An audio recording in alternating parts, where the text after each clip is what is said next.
Welcome to our third Livestrong Solution Series. My name is Victoria Threadgold, and I'm the Director of Grant Management at Livestrong. We're grateful that you could all join this webinar today.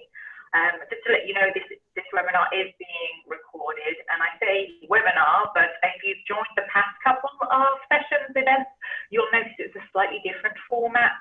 We decided to switch the format. We had the panelists on Zoom webinar previously, but now we've switched to Zoom meeting where all panelists and attendees are on one screen, so hence all the different people you can see. We do encourage everyone to share your video if possible. You're all on mute for now, and you can see if you've got the gallery view set up, you'll be able to see everyone and participate. We would like yes, as I said, to keep yourself on mute for now, but you can, in the chat box, feel free to ask questions, share comments and resources and links. You can use the raise hand feature as well. So if you go to the bottom of the screen, there's a participant icon. If you pull up that list of participants, you'll see the raise hand feature where you can just click on that icon. We'll be able to see that, and then we'll be able to facilitate those questions. You can then unmute yourself to ask a question to the panelists or to the group, or just share some experiences. So these monthly webinars are designed to be interactive and to facilitate collaborative discussion between all of the organizations that are working on similar projects with aligned missions or all collectively serving the cancer community. So from the past solution series, we've had some great conversations. We've discussed the challenges, also solutions and ideas to tackle immediate problems, but as well as looking into sort of a long-term outlook. And I'm excited for today's conversation. But before I introduce the panelists and we kick off, I just want to let Suzanne say a few words. She's our Chief Strategic Solutions and Programs Officer at Livestrong. Hi, everyone. Thank you so much for taking some time out of your day for this. Really excited. I'm always excited when a bunch of you get on the phone. We all have shared missions, all of us. And so that's why you're here. And it's not about best practices, because you're all doing those things. You're all still in business, especially today, right? Because you know what those best practices look like. But instead, we're really looking for that big what if statement. We have new challenges. And especially in this field, in this creativity field, where child life or this arts and humanities, or we rely so much on interaction, human interaction, and now we have these challenges in front of us. So my challenge to you today is to think really big. And what is that what if statement? And let's find some, we've kind of narrowed down on some problems, and your speakers will really talk to that, but let's find some real solutions. And it's more about action too. So please know that the things that you come up with today, as crazy and out of the world as they could be, we're actually going to take action on. So the conversation doesn't end with just a conversation. It's really about action. We're taking notes, we're paying attention, and we want to be a part of the solution with you. So thanks again for your time today, and I cannot wait to hear what you guys think about. Thank you, Suzanne. So today's webinar will focus on the topic of arts and creative programs for the cancer community. I think we realize that how important the arts are, and being creative is to cancer patients and their families, especially as a way to heal or to complement the medical side of cancer treatment. So while I'm sure that we'll discuss lots of issues we're facing right now, especially with the pandemic and how it's affected our programs, I'd like also to consider some long-term plans, and we can look into the future a bit and sort of think about potential solutions. I'd like to take this moment now just to introduce the panelists. So in order to make the most of this hour, we're not going to spend time on lengthy introductions. We did send a reminder email out yesterday that included a link to the panelists. They had their bios in there, so I'm going to actually put that in the chat feature now. If you didn't get a chance to take a look at who's our panelists, let me send that to everyone. That's just a PDF of the bio, so you can read more about where they're coming from and what they're doing at their organization. But very briefly on the screen, you'll see we've got Pamela Crouch, who's the Executive Director of Living Proof Exhibit. We've got Erin Price as well. She's the Young Adult and Psychosocial Support Programs Director at the Smith Center for Healing and the Arts. Raul Lorenzana is the Senior Manager of Programs at Pavlov Shutterbox Program at the Pavlov Foundation, and Amanda Poole, who's the Director of Canopy Cancer Survivorship Center at the Memorial Hermann Foundation. So those are our panelists there, and obviously we've got all the attendees, and you're more than welcome to facilitate and contribute to the conversation. But I would like to jump straight into our discussion today, which will be centered on the challenges we're all facing in the first half of this year, paying particular attention to COVID and having to cancel programs perhaps and adjust events, switching maybe to hybrid models or even 100% virtual, and then liaising with some of the partners that you're working in the space. And then we can discuss our plans for the fall and for the future. Maybe it is embracing new technologies and new virtual environments, rescheduling and adapting those events. But also facing some of the challenges, what we do when we've all been on Zoom for too long and we're burning out. So how we can continue to provide community engagement and therapeutic healing through arts and creativity. So I would like to start today with Erin from the Smith Center for Healing and the Arts. I was wondering, Erin, if you take yourself off mute, whether you could talk a little bit just about what you're doing at your center and the program, you know, how you've adapted since the beginning of the year and how you're doing things right now. Yes, thank you for having me today. So I work at Smith Center for Healing and the Arts. We're an integrative cancer support nonprofit in Washington, D.C. And we, prior to COVID, were 100% in person. And now we are 100% virtual. So we made a pretty big shift pretty quickly. We have all sorts of programs at Smith Center, but we have an extensive amount of arts and creativity programming as part of our kind of healing portfolio. So the three programs that we have under that realm are, we have on-site creative programming for cancer patients, survivors, the community. We have an artist in residence program where artists actually go into hospitals and cancer centers to work one-on-one with patients and family and physicians and providers. And then we also have an on-site healing arts gallery where it's a professional art gallery where we promote art as a tool for healing, whether it's viewing or making or discussing.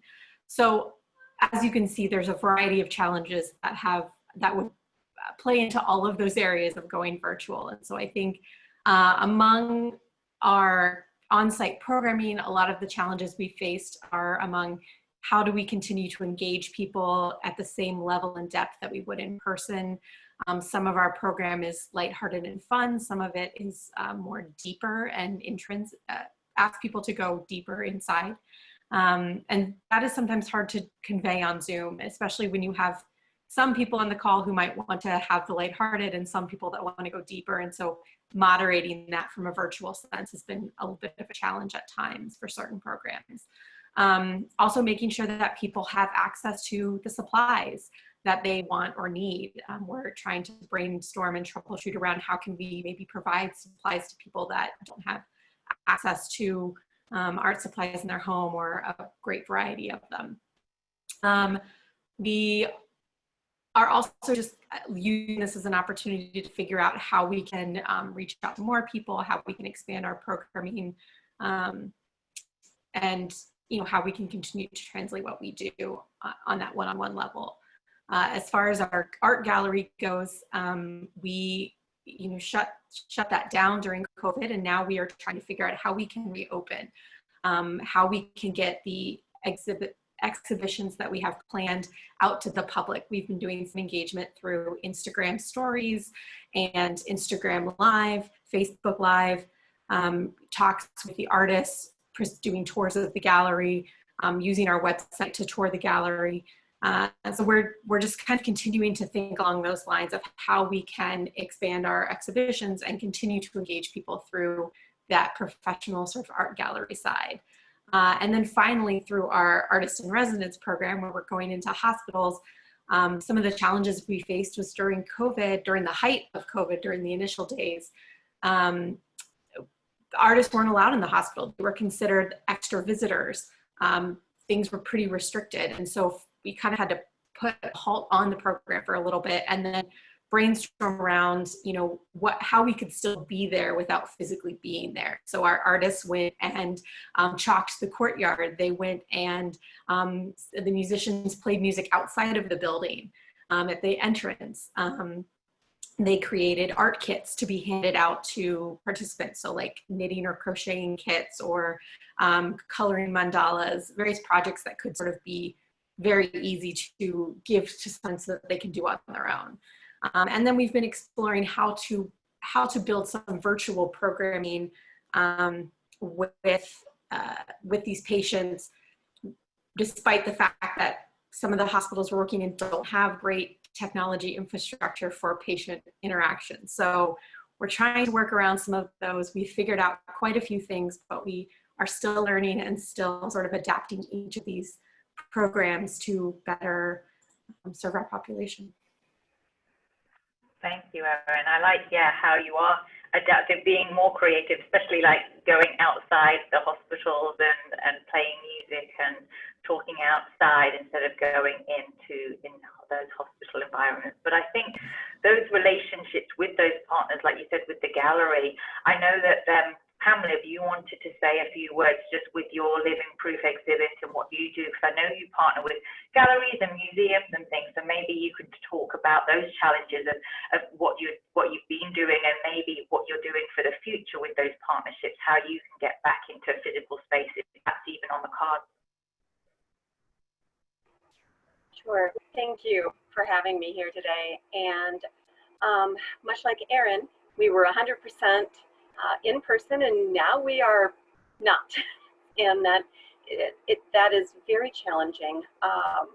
We have creative sessions where, let me just quickly, our 4 main programs, creative sessions where we have a variety of artists who teach an art medium that then people can take back home and utilize in times of stress. We also have exhibitions of cancer survivor artwork, art-to-go projects, and virtual sessions, which sounds great, virtual sessions in partnership with the Figge Art Museum. We are a bi-state, so we are in Illinois and in Iowa. And if you know anything about those 2 states, you know that the COVID response has been incredibly different between the 2 states. So we have pretty much tried to adhere to what our medical community is telling us, and that has taken us to our creative sessions being held outdoors, being held as a hybrid, and we have all of our materials that we usually can share, we now have to have individually packaged. So everyone will get their own paintbrushes, they will get their own paints and any other materials. So those now, that's an interesting layer that we've added. Our exhibitions are open to cancer survivors within a 200-mile radius of the Quad Cities. And our big celebration was going to be September 24th at the Figge Art Museum. The art will still go up. The museum is open, very limited. You have to make reservations, and they only let a certain amount of people in at a time. However, we found that there are opportunities. So there will be virtual opportunities. We'll host something live on Facebook at the exhibition. We will also have something up on the Figge website and also on our website. And that, we're trying to look at this as all the positives we possibly can. That makes it possible for people in Washington, D.C. or Houston or Los Angeles to visit the exhibition, which we call a visualization of hope. We partner a lot with Gilda's Club, and Gilda's Club is completely closed, so everything we do with them is virtual, and they don't know day to day what's going to happen. Our virtual sessions are in partnership with the Figge Art Museum and the hospitals. And again, you can't have people in the hospitals for visitors. So the virtual sessions are through a computer. Someone receiving chemotherapy can talk to a docent at the Figge, and they can have a tour of the museum while they're receiving chemotherapy. This was one of our most popular programs. We can't have the volunteers in, so we are actively addressing that because we don't know when the hospitals are going to open back up again. One thing that we just found out yesterday, someone made a great suggestion, because trying to plan for the future has all of our marketing materials, you might as well just throw them up in the air. And they suggested to use QR codes, because then that just takes you right to social media, the website, and those are much easier to change on the fly. Our marketing materials, I'm trying to think of creative ways to use those somehow, because we have a lot of calendars that are no longer current. So that's something I do highly recommend. We also started a YouTube channel, and I taught creative sessions using things that were just around the house. And that's because so many of our clients and our instructors could not leave. We have a lot of instructors who are cancer patients. So look around the house, use your imagination, and create something. So those creative sessions were held Mondays, and I just held my last one for a little bit, taking a break. 17 was a lot, and but we'll start those back up again. I think especially in the winter, people are really going to feel isolated again. And one of our biggest challenges is that a lot of us are cancer survivors or cancer patients. So we have that added layer of volunteers who have to be extra careful.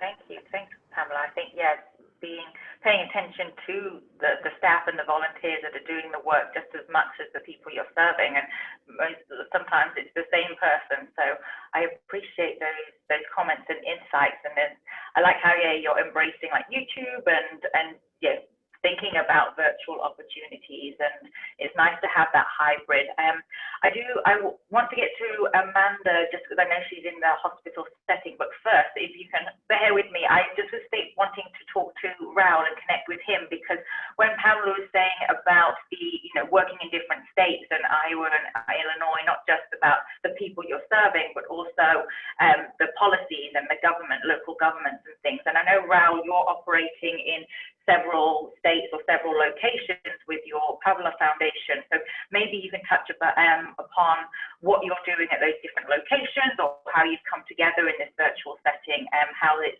there's opportunities in a virtual setting as opposed to the original locations where you were working.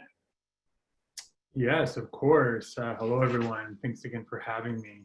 At the Pablo Foundation, so I work at the Pablo Foundation. I'm going to try to put it in a nutshell so I can answer this question.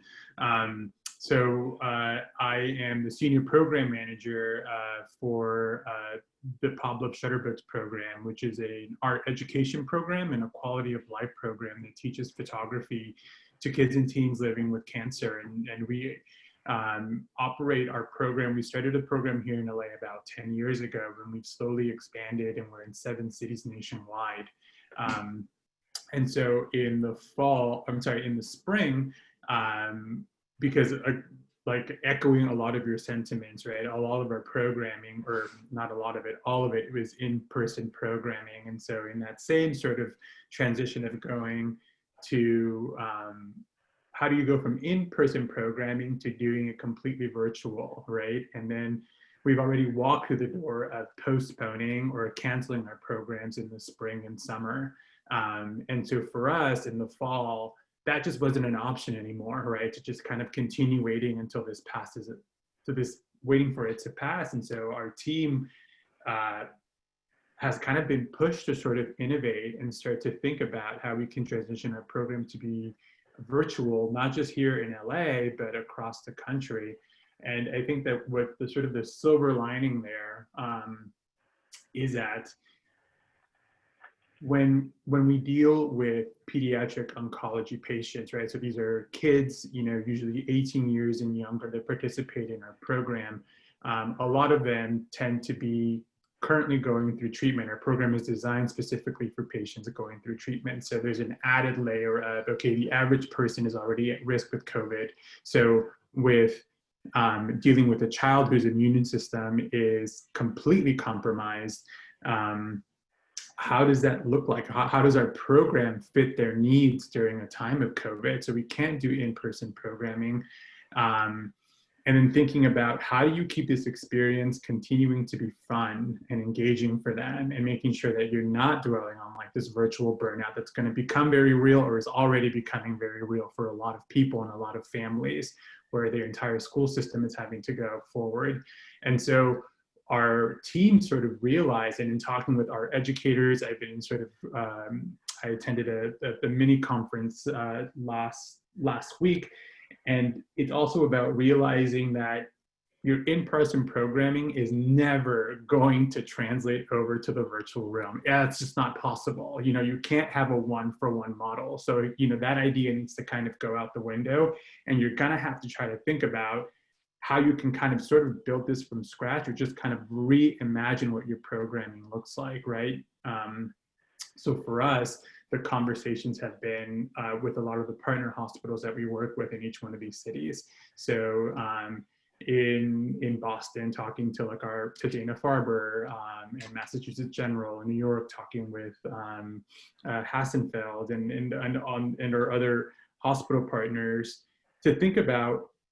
And we've also launched a survey to all of our alumni families and to new families dealing with cancer, and talking about like what it is that you need, like reassessing it during this time, right? Because you have to design a program that's going to be centered around their needs during this time. So thinking about what they have access to, knowing that a virtual program requires a little bit more participation than usual, right? It's not just about showing up somewhere and receiving, and they kind of have to be engaged, and thinking about the time length of that program too, right? Like something over an hour, hour and a half, you're going to start to lose their interest, because sitting in front of a computer for a family, especially a family living with cancer that probably has other physical and emotional and social needs, is going to start to take its way too. So you kind of have to think about all of that. So right now we're navigating about what are some of the options that we can deliver, like short-term, maybe an hour-length programs in partnership with our hospitals, to make sure that the voice of their students and the families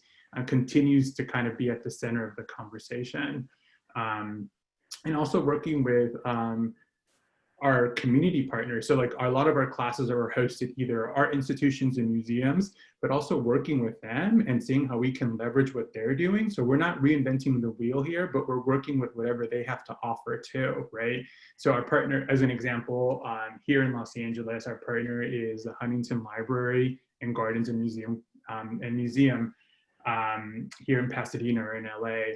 And so we've been working with them to just kind of open up their digital collections, right? And maybe including them in our curriculum, right? Or including what they're already doing, so that way families have other ways to kind of explore arts, right? Or incorporate other artists into their own image making. So I think that's kind of where like the key pinpoints are going to be: seeing what other community partners are doing, including them in your work.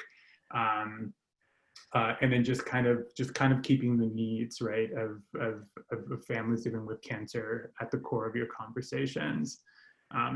Yeah. Yeah, sounds great.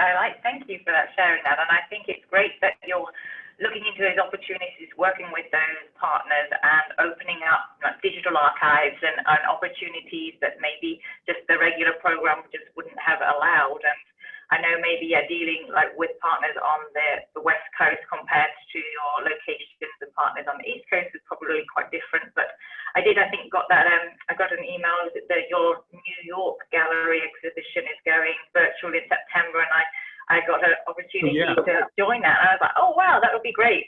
I'm not in New York, but it's like having that virtual gallery exhibition. That would be something to look forward to, I think, in September.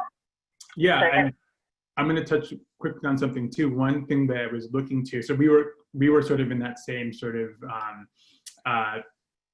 place where you are in, right? Where it's like, how do you get people to look at your art collection or look at something you had maybe scheduled for quite some time, right? Especially because, you know, you don't want to keep postponing the event. And so I started looking at like what the market or what the world of like virtual galleries look like. And there's quite a few vendors out there that actually specifically work on creating virtual gallery spaces. Like it literally feels like you're kind of in a video game, like going through a gallery, but you can self-tour and you can design the gallery to look like a gallery that you would have hosted the event in, you know what I mean? So you can have a didactic and you can, there's a great, well, it's good enough. It's called Art Steps. That's one of the websites that I found that you can design your own gallery to look exactly how you want it to.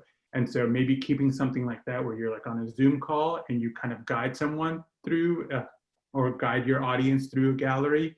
And then you can even have like the artist on the call to kind of help explain some of the artwork that people are viewing through their screens. That's kind of an option that we're exploring right now for a New York gallery. Okay, sounds interesting. I love that opportunity maybe to talk directly with the artist. You probably get that if you're just walking yourself around doing a self-tour. But thank you for sharing those comments and insights there. And I would, moving on, I'd like to speak with Amanda just because I know you are based in, you can talk a bit more about the Survivorship Center, but based in that hospital setting or working with the Memorial Hermann Foundation. I know that you have, been allowed some limited access to, in-person programming and things. So if you maybe talked about that and how you're managing that. Absolutely. So we are a department of Memorial Hermann. We are in the Woodlands Medical Center.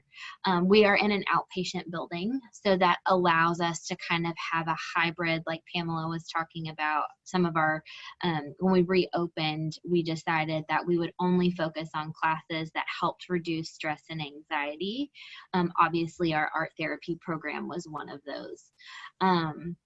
Canopy is a cancer survivorship center, and though we are a department of Memorial Hermann, we're a free community resource. So that means that we provide free resources and programs for cancer patients, survivors, and their families, regardless of where they receive their treatment from. So for example, being in the Houston, Texas area, a huge, there's MD Anderson, and so there's a hospital here in the Woodlands. There's obviously in the medical center, and so they actually refer their patients to us, and so it's this really beautiful collaborative community, which isn't always seen in healthcare because it's a bit competitive, but that's what I think is so special about Canopy, is that we're able to serve the whole community, and we work really well with all the different hospital systems.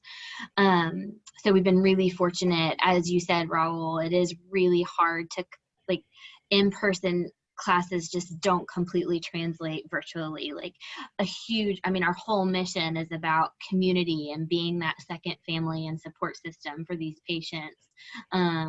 And so that's hard to do virtually. You can get some elements, but not all of it. And so we've been really fortunate that we were able to open on a limited basis.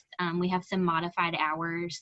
Obviously, there's an opening and closing kind of disinfecting that goes on, and then everyone's social, we practice social distancing. So for our healing art program, when normally there may be 20 people, well, now we can only safely have, 8 to 10. And so kind of moving to a registration system where it was encouraged but not required. Now you have to register for the class. So that's kind of been an adjustment, but I think one that will keep. I think that will serve us well moving forward.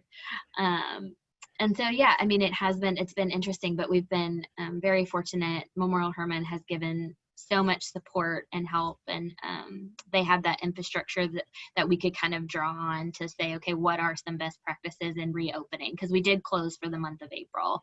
And so, it's looked different, but mainly really positive. So. Okay. Wonderful, thank you.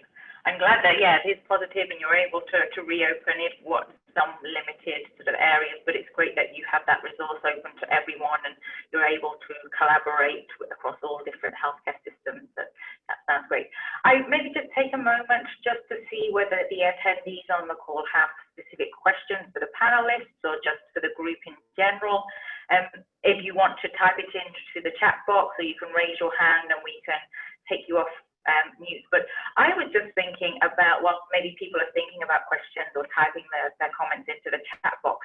I was wondering whether any of the panelists have seen more demand for their services and their programs now that you have had to change, or like cancel, but have people during like them being locked down or just during the pandemic, has there been more demand, or is it sort of, gone quiet because it's sort of recognizing that things are closing and having to get cancelled?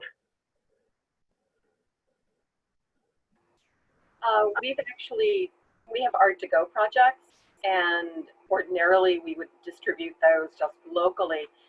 We partnered with a direct mail local, and we've been mailing those.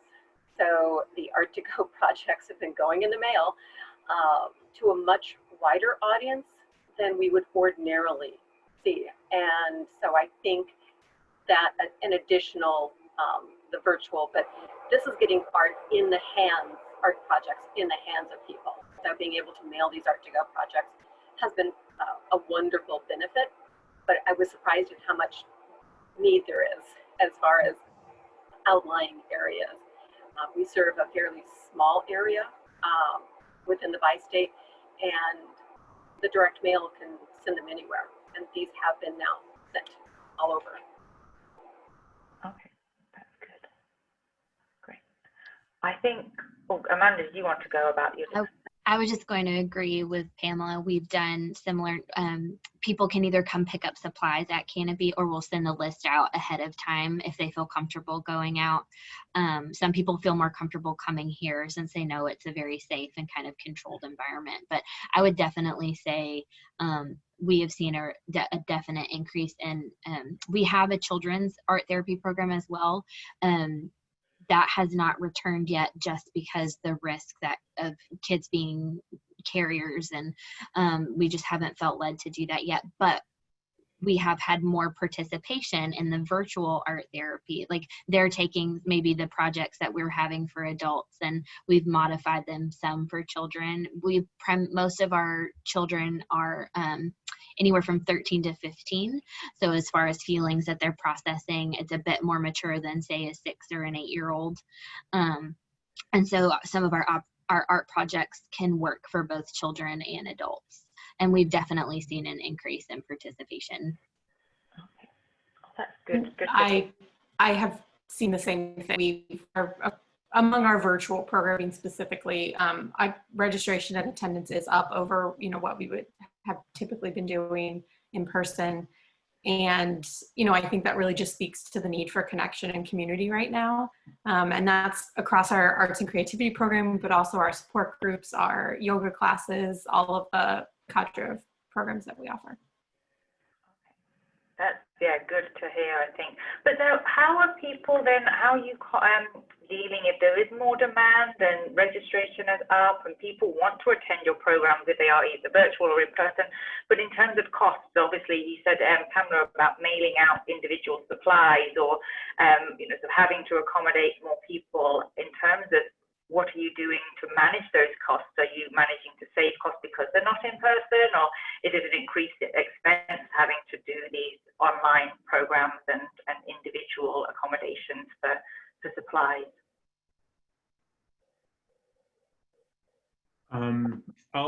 So I actually just finished submitting my budget for the fall, and what we noticed is that our program, at least I can only speak for myself, but our program ended up kind of costing about the same. But what we saw is that sort of like line item expenses sort of shifted, like what we would normally maybe put to the side to like reserve a classroom space or anything to do with like, you know, a facility for our classes that are now shifting to like shipping costs, because our plan is to actually individually ship like camera and supply kits to every single student that applies. So it's kind of equating the same when like the overall budget of our project is just, except that it's just kind of doing like this, you know what I mean, when it comes to certain line items.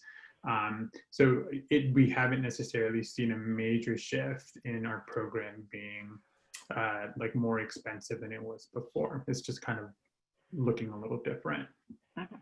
Oh, that's interesting to note. And then, Hamlet, did you want to comment? I saw your raised hand in terms of those shifts. Is that the same with you in terms of the balance? Is the bottom number the same, or have you had an increase or decrease? I think the longer we go on with this, there will be an increase in supplies because people just get used to needing to have their own supplies. The Art2Go projects for the postage, that was a very small campaign that we did, and donate the cost of postage, and then people who needed the Art2Go would request them. It was a great matchup, so we were able to utilize that. For the individual supplies, we just finished, we sent off a couple of grants just recently and explained that because we can't share materials anymore, because these individual paints, the individual paint brushes, we teach everything from polymer clay and those tools. We're doing mandalas and all of those little tools that they usually would share. They have to have them individually packaged. So we did ask and explained that moving forward, we're just going to have additional supply costs. And our community is very supportive, so we're very lucky. But that's something that it just is. We're all adapting. Yes, for sure. I think those costs. I'm sure some items are not cheap, like individual paints and specialized supplies for your project, and having to do that, it's great. But then also the issues of access to online connectivity and setting up Zoom and all of those technology. Our last webinar was about technology, just about that. So it's like transitioning maybe 100% virtual, but then making sure everyone's got the supplies, but then everyone can access the teacher and the programming and participate online as well. So that's probably a challenge I'm sure you're all facing. I don't know whether any other of the attendees do have questions, but if they're not sure, I do have maybe another question. Just thinking, Raoul pointed and touched upon this about specifically even with children, but I just think with everyone in terms of we're on this call now, and I will keep it within the hour because you mentioned about burnout and that sort of, staring at a screen but sort of just with participation and especially with children, attention span and things like that. So Raoul, how are you managing that in terms of your programming and with families and kids and accepting that this is one of many different things that's going on in households right now? For us, so we're planning for longer term programming in the fall. So in the meantime, what we started to offer were sort of like one-off photography workshops or online photography like classes. This is for alumni. So our fall program will be for new families that have never participated with us before. It's just like we would be sort of recruiting with the hospitals to get new families, to join our program. But because we didn't have access to that in the spring and the summer, we sort of started working a lot of like alumni one-touch programs. And we sort of found that the sweet spot is to have your programming not go over 45 minutes to an hour. After that, you're going to start to lose families, right? So that's kind of one way to make sure that you're engaging with students in that way. And then maybe tacking on an additional 15 minutes of like what we're calling like office hours, or if for families that want to stay on, or students that want to stay on in case they have any sort of other questions that that they're having issues with. In our case, would probably be like maybe talking through a photography concept a little bit more, or maybe if there's some kind of technical capability of their camera, then that's open. So that's one of them. Two is to also make sure that our lessons and our curriculum is as engaging as possible. So it isn't just kind of like this sort of lecture style where we're talking at them straight for an hour, right? And, you know, so we want to make sure, so we're starting the way that we model our lessons, even in person. So we have we start with some kind of arts healing exercise or something that's interactive, right? They're either moving away from the medium that they're working on, photography, and maybe we go over to maybe writing, or adding captions to your photography, or maybe it's a drawing exercise just to kind of break them out of the mold a little bit. Then we go to maybe no more than 10 to 15 minutes of instruction and kind of looking through image examples and learning a concept. And then 15 minutes or so to like shoot and practice. You know, we stay on the line, and it's actually really cute because you see all these little heads on Zoom just kind of disperse through their house and start shooting photography. So it's like all these empty chairs and kit rooms that we see. And then they come back after 15 minutes, you know, and we talk about, okay, what are the challenges? What did you like about this lesson? What did you not? And then we wrap it up with a review. So then we try to make it like interactive and truncate the lesson. So short term is make it a little bit more dynamic, even more so than you would do so in person, right? And then shorten your lessons or shorten your programming time to try to prevent that burnout. You keep their attention, and then you just kind of release them right as they're starting to, like, you know, lose interest.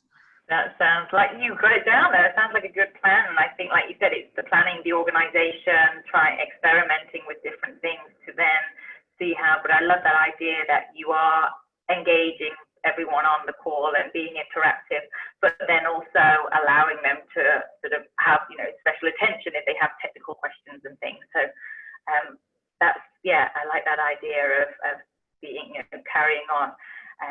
I would like to maybe think about the future now. We've got about 15 minutes left. I know, Raul, you said about submitting your budget, but if anyone else is thinking about budgets for next year, or maybe they started their financial year already and planning and thinking, you know, maybe you've had to cancel events. What are we all going to be doing in 2021 if sort of things go like they are right now?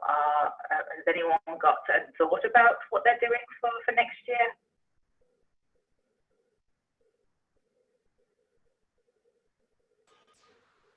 I mean, right now we are kind of taking it month by month.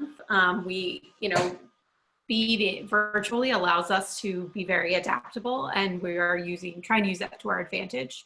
So while we haven't necessarily said, you know, we will be entirely virtual through X date, I think we all are very conscious that this could last for quite some time, and that, you know, it might not be viable to be in person in the spring. We don't know. So we are really just trying to take it month by month, planning, you know, cautiously ahead, and planning as far out as we can, with the understanding that, you know, everything we plan could be pivoted, or, you know, keeping in mind that if we are hoping to have something in person, what's the virtual backup plan, vice versa.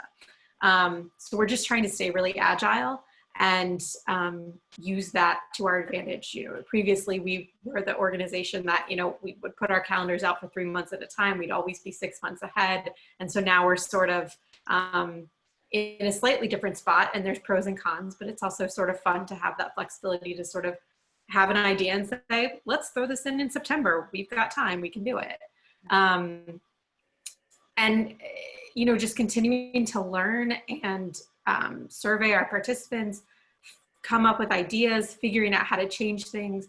And also, because we're virtual and we can pivot a lot, we can try things. If they don't work, we can do something else. And so as much as this has been a huge challenge for us and all these other organizations, I think it's also been a huge growth opportunity, and it's allowed us to see what we could do, how we can do things differently.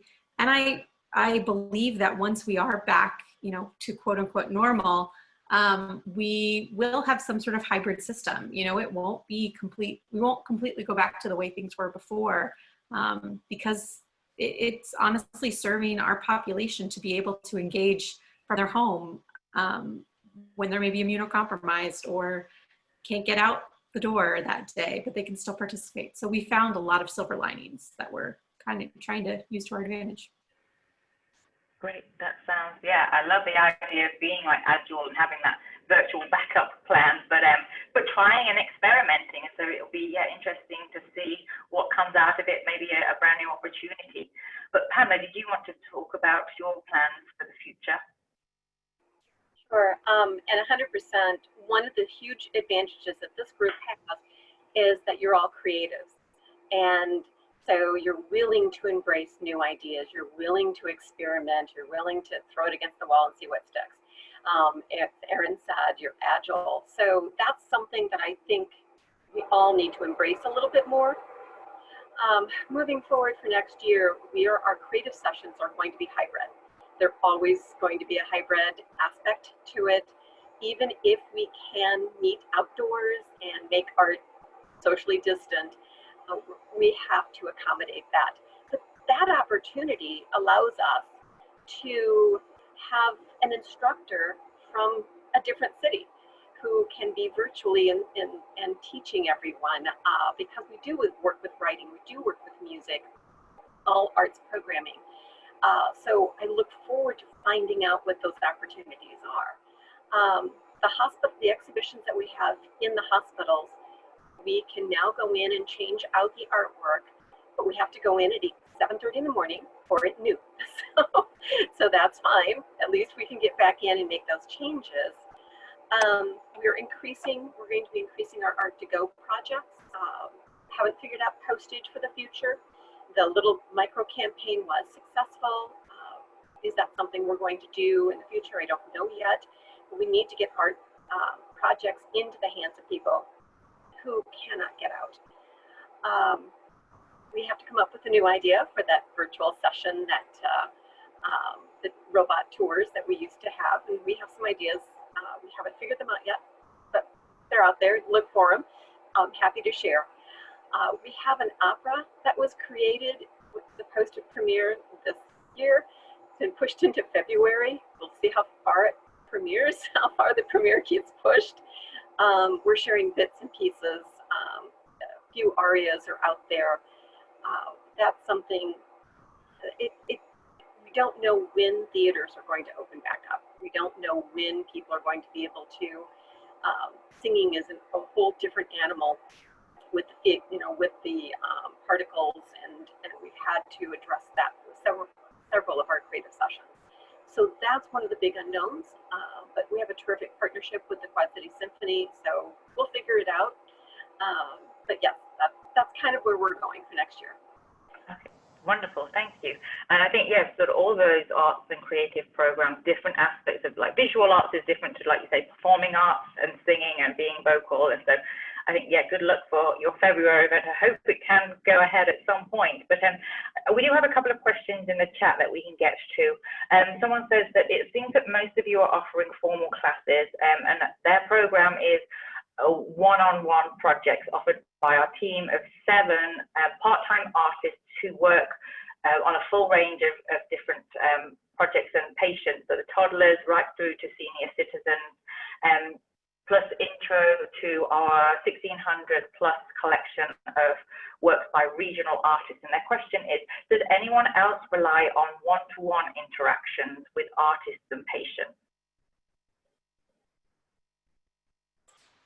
So our Artists in Residence program, which is the program that goes into cancer centers and hospitals, very much relied on one-to-one interaction. And during the first couple months of COVID, when everything was really locked down, our artists weren't able to engage one-on-one. And so the way that they went around that was creating art kits that could be handed out by nurses, infusion nurses, whoever was working with the patient, so that they could have something to work on while they were in chemotherapy or whatever they were there for that day.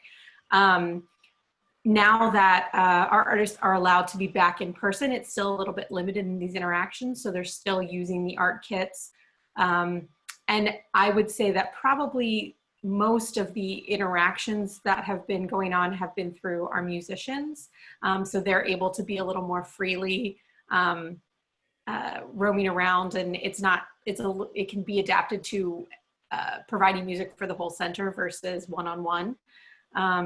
But whenever they have been doing one-on-one with visual arts, it's been socially distant. They've been trying to use the art kits, and it's really working within the confines of what the hospital or cancer center will allow, which varies greatly from center to center. So that's a challenge that we're still working through, but we're trying to be adaptive. And we were also playing around with how we could maybe engage virtually, whether it's one-on-one virtual appointments or setting up pre-set up classes for that center only, and that any of the patients that want to come in, or maybe limit it to a small group, could engage virtually during that time period with an artist. So we're still working out the kinks on that, but we're trying to figure out how to continue that more personal work. Great. I think, yeah, that personal one-on-one sort of interaction is just as important as that sense of community and getting everyone together. So it's that fine balance, I imagine, of just accommodating those needs. But we do have another question, and it's how do you address keeping the older population involved when they might not be tech literate? And this Sue's seen a drop in older participants. So has anyone faced that challenge or has come up with ideas? I know it's a technology issue as well, but certainly like sort of older people and being tech savvy. Yeah, that's definitely something that we've looked at. Our average guest is, I don't want to say older, but more mature. And so it's kind of funny. We have the ones that are super tech savvy, and then we have the ones that are like, I have a flip phone, you know. And so we've done a couple of things. That's why for us, the hybrid classes have been very important, where you can come here and participate in class, but it's still being Zoomed. So if you feel comfortable, you can come in. We've also had some volunteers and other guests that are technologically savvy. They'll say, hey, come meet me at Canopy and I'll show you how to do it. We did a lot of that in March and April, kind of April on an appointment kind of basis. And I know that's not an option for everyone, but it worked for us. We sent out some instructions. We're very on how to use Zoom and how we have a newsletter that goes out weekly. And so periodically we still do like very specific instructions, like open your computer, turn it on, you know, that sort of thing. But I would say the most successful thing was being available and willing to actually help them in person as they felt comfortable. So that's great. I think, yeah, lovely to sort of spend that time, and lovely to hear that people are learning from others, like sharing that this is, you know, learning from new ideas and technology, but providing that guidance and perhaps not assuming that everyone, you know, has a computer or has the internet and, you know, not a smartphone where they can download all the apps. So that's good to hear. Does anyone have any final comments or questions to anyone on the panel, or the panelists' comments for each other? But I was going to just add on to what you were saying, Amanda. So one thing that we're noticing too, or that we've been noticing, is that so in addition to just kind of transitioning your programs virtual, right? Like an element before, in order to set up everyone for success, you are assuming that a lot of people are coming in with a lot of backgrounds with technology, right? So we're having to set up these sort of like group orientation / like technical literacy sort of like orientations. And so you can sort of, so what we're planning is that for each one of our cities that we're launching in the fall, for all families that are interested in participating, we'll set a date for them. Either through Zoom or through Google Meet. And we are going to kind of go through some of the steps, right? Some of the technology steps to kind of set them up. And then also just record it and also send it out to families that can attend. So that's one approach that we're taking. Another too is also just kind of making sure that we can set up, you know, specific points of contact, right? So so that your teaching artists aren't necessarily like overwhelmed with like technological questions and they can kind of do their job. So assigning someone on staff to be, or maybe a few members on staff to be that sort of point of contact when it comes to technology issues, right? There's probably some things that the teaching artist can walk them through, but it becomes a little bit more complex, and it's kind of setting up who can kind of help a family walk through some of those points. And then also the approach, the blended learning approach, right? Where it's like some of your material, having it be pre-recorded, so that way the easier stuff, whether it's a YouTube video or something, like the stuff that you would probably normally teach, but that you think that you're going to have to probably look at what are part of your materials that you think families might be able to do on their own, so that way live instruction is more intentional to maybe moving on to more complex parts of it. And then that way you can kind of stick to like the technical literacy stuff, offline in some other place. But that's kind of like where we're going with it, as we, because I work with a lot of families that sometimes don't even have email. So kind of dealing with that, that realization of what does that mean, but also I probably foresee having to kind of walk some families through like creating their own Google account, to kind of get them set up for success. So those are all elements that we're foreshadowing. Right. I think, it sounds like we're all learning, and I think it's that balance between having teaching about technology, but also teaching the arts and the programming that you're delivering as well. It's trying to not assume that you can deliver an art program and be in that creative process, but then assume everyone can have access to Zoom or emails and virtual learning. So that's all very important, I think, to pay attention to. Well, I think we can maybe wrap things up now. I'd just like to take a moment to thank you all. Thank you to all the panelists and all the attendees that joined this call. We did record, so we can follow up with an email, and maybe tomorrow just sending out any notes and resources that we kind of mentioned in the call. We can send that out along with the recording. There will be a link to a survey, so please, if you have a couple of minutes just to complete that survey, because these sessions and monthly events are really designed for the community, and we want to improve and make it better. And any topics perhaps that we haven't touched upon, we can certainly plan for future programming. We've got a next event next month in August. It will be touching on challenges and solutions centering around children and pediatric care. So that's going to be in August, and then in September we have one on navigation programs. So those are the next two, and they're on the Solution Series website of the Livestrong site if you wanted to sign up for that. But I think we can, all say goodbye. I've got a couple of minutes. We kept it within the hour, so I hope you have a wonderful rest of your day. Thank you, and please continue to stay safe and healthy, and continue to do great work for the cancer community. So it was lovely to see you all. Take care.